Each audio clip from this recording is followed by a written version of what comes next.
Quotient properties of exponents. Lesson 7.2. You are watching this video with Ms.Y. Cavazos. Okay, quotient properties of exponents. Quotient means divide. Exponents, we're going to deal with exponents. So that brings us to our very first property. Quotient of powers. So it says, when dividing two powers that have the same base, that's our key, the same base. We're going to keep that same base and subtract the exponents. And that is exactly what they're telling us in this illustration here.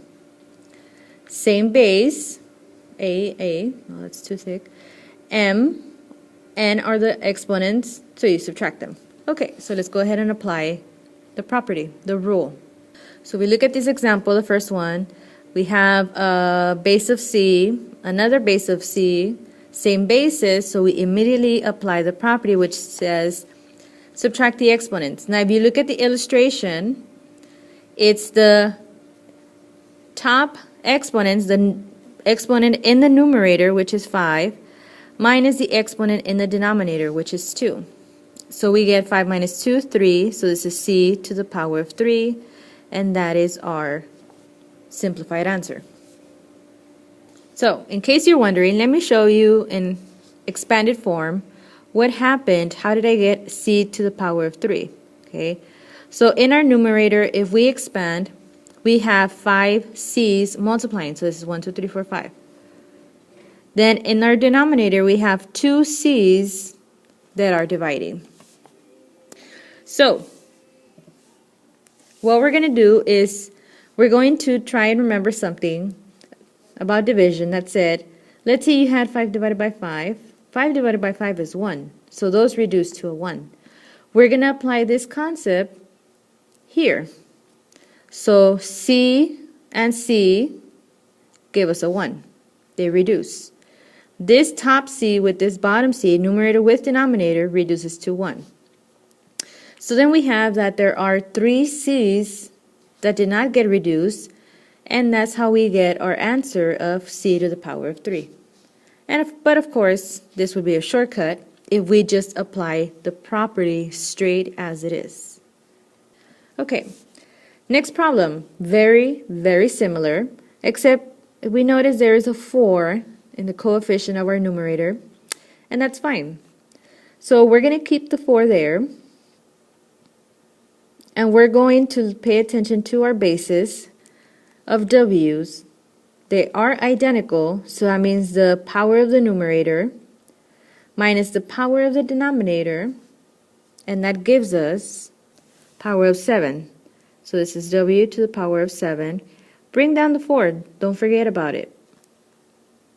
So our final answer, our simplified final answer, is 4W to the power of 7. Okay, let's try another one. So in this problem, we have a coefficient both in the numerator and in the denominator. Now those two coefficients are in a ratio, they're being divided.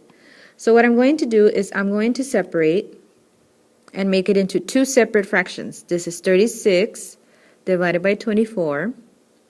And this over here is h to the 5th divided by h squared. So let's ignore the variables for right now. Let's focus on the digits, the coefficients, the values, the large numbers. So this is saying 36 divided by 24. One thing you need to remember about fractions is that fractions, when they're large, they can be reduced. Not always, but most of the time. So this reduces to 3 over 2. In this case here with the variables, well, if the bases are the same, which they are, that means we can subtract the exponents. So the numerator exponent minus the denominator, 5 minus 2 is 3. So that means 3 over 2, h to the 3. Now, in a multiple choice test, quiz, whatever it is, you're not going to see your answer like this. It looks weird. However, you will see it in this manner. Okay, so h is a fraction if you put it over 1, which you are allowed to do that. By doing that, we get that the 3 is our numerator. The moment we put h over 1, h is also the numerator. 2 is our denominator, so 2 would go in the bottom, and then that becomes our simplified answer. That's how you would see it on a multiple choice quiz and test. Sorry. Okay. Let's try another one. This one now has 3 different independent bases in our numerator. Same thing for the denominator. So I'm going to quickly split them up. So 7 over 14, x to the 8th over x squared. And then we have y to the 4th over y. Okay, 7 over 14 can be reduced to 1/2. Here we apply the property. Same base, subtract the exponents. 8 minus 2. Same deal, same base. This y in our denominator has a power of 1, so that becomes y to the 4 minus 1. Keep going with the problem. 1/2. This becomes x to the 6th. This becomes y to the 3rd. But yet only one of these is a fraction. But remember, this can be a fraction, so can this. So everything that is in the numerator is going to remain in the numerator. 1 x to the 6th, y to the power of 3, over 2 times 1 times 1. But all those ones, we don't need them. We don't need this one either. So our final answer would look like this. This is our simplified answer. Okay. All right. The area of a rectangle is represented by 56x to the 6th, y to the 4th. One side is represented by 4x to the 3rd and y squared. What is the length of the other side?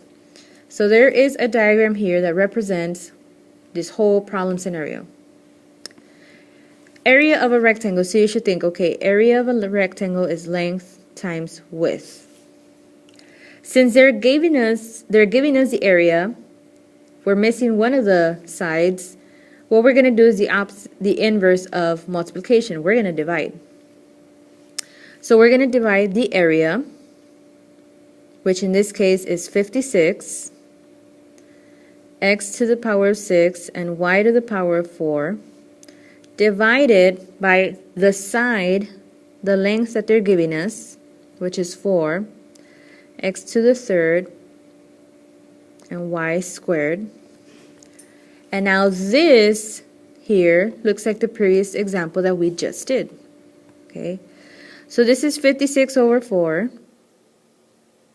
And I'm going to skip a step here.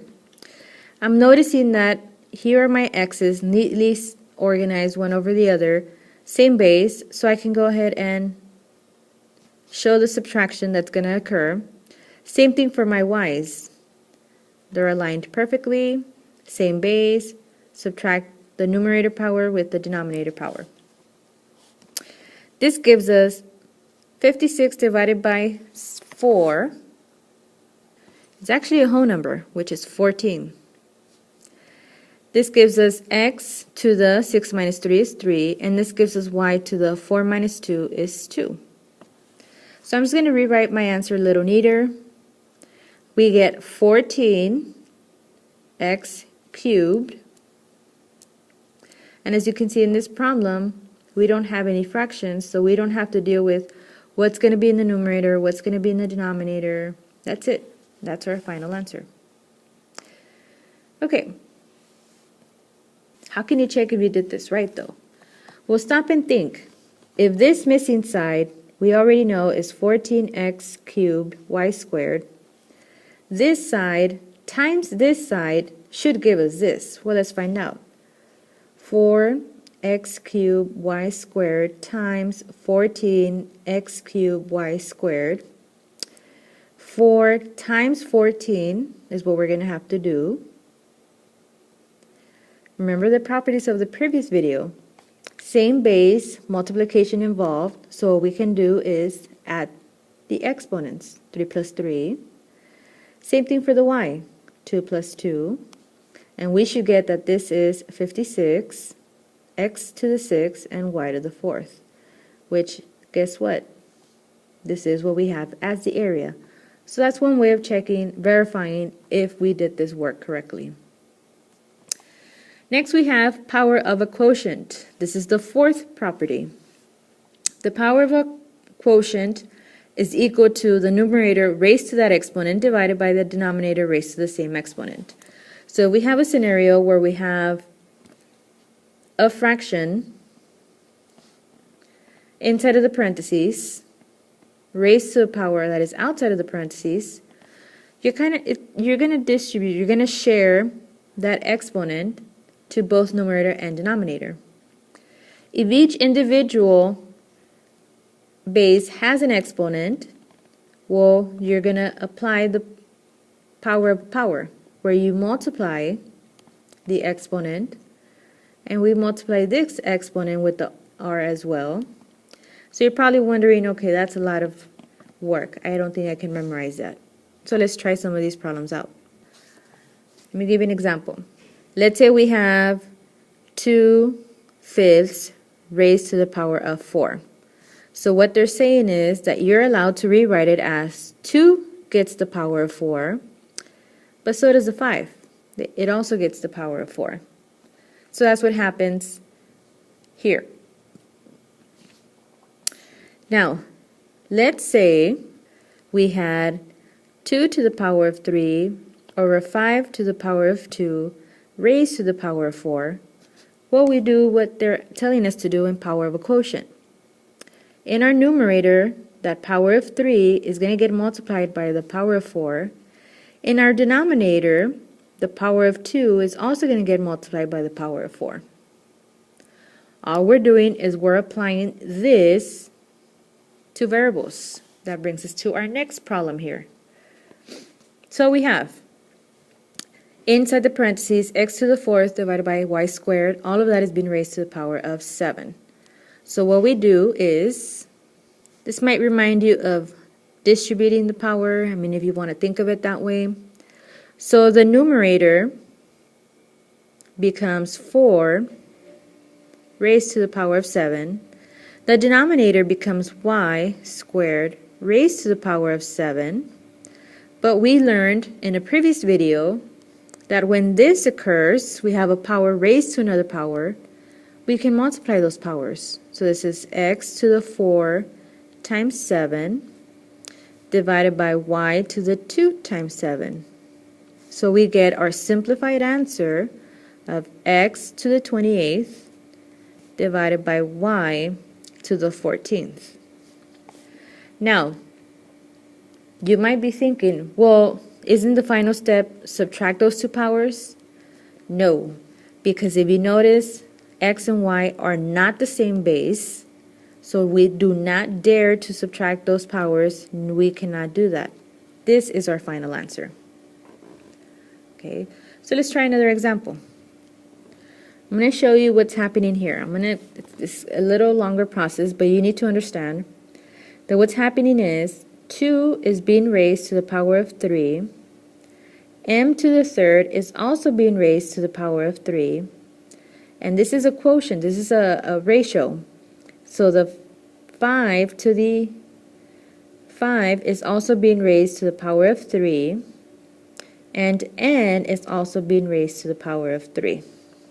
That's what's happening. Every single little thing in there is being raised to the power of 3.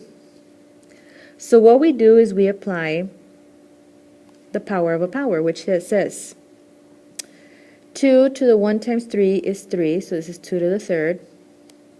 Then we have m to the that should be an m to the 3 times 3 divided by 5 to the 3, and n has a power of 1, so 1 to the 1 times 3. 1 times 3. 2 cubed gives us 8. m to the 9 divided by 5 cubed gives us 125. So this is 125. N to the power of 3. No, we don't subtract any exponents because these bases are obviously not identical. Nothing else we can do. That is our final answer.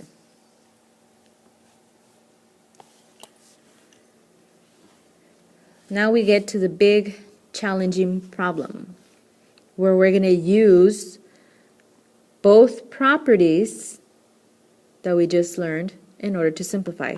Now remember, the two properties were, when dividing bases, identical bases, go ahead and subtract their exponents. When you have a ratio raised to the exponent, go ahead and share that exponent to each individual part of this ratio, this fraction. And that's what we're going to do to apply, to simplify. So what I can do is show you that this here is going to become h squared to the power of 7, k to the 5th to the power of 7, divided by h raised to the power of 7, and k squared to the power of 7. But in the previous problems, I'm hoping that you understood that that's what's happening first. So the next step would be to kind of use the power of a power rule, which says h to the 2 times 7, k to the 5 times 7, divided by h in the denominator has a power of 1, so 1 times 7, and k squared times 7. Oh, that should be a times, not a plus. Okay, so let me rewrite this right next to it, and it gives us h to the 14, k to the 35, h to the 7th, and k to the 14. Next, you got to stop and think, okay, is this my final answer? Well, if you split this up, you notice that these two have the same base. So what can we do when that occurs? Okay, and this property should come to mind. So when it looks like this, you're allowed to do this, subtract their exponents. So this means h to the 14 minus 7, k to the 35 minus 14, and our final answer is h, 14 minus 7 is to the 7th, and k to the 35 minus 14 is 21. Finally, we obtained what is the simplified final answer. So a few steps, it's very much doable.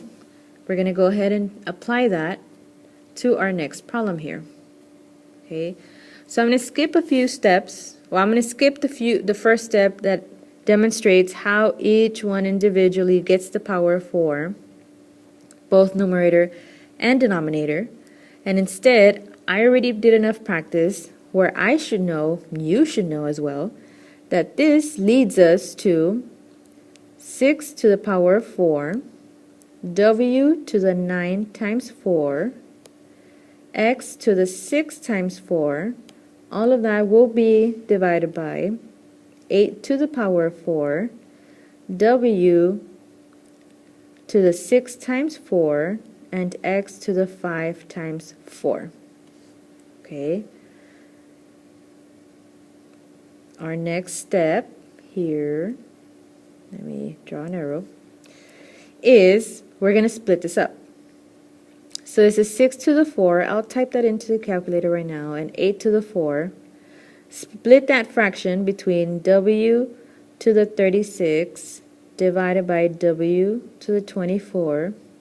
Split that fraction with x to the 24 divided by x to the 20. Okay.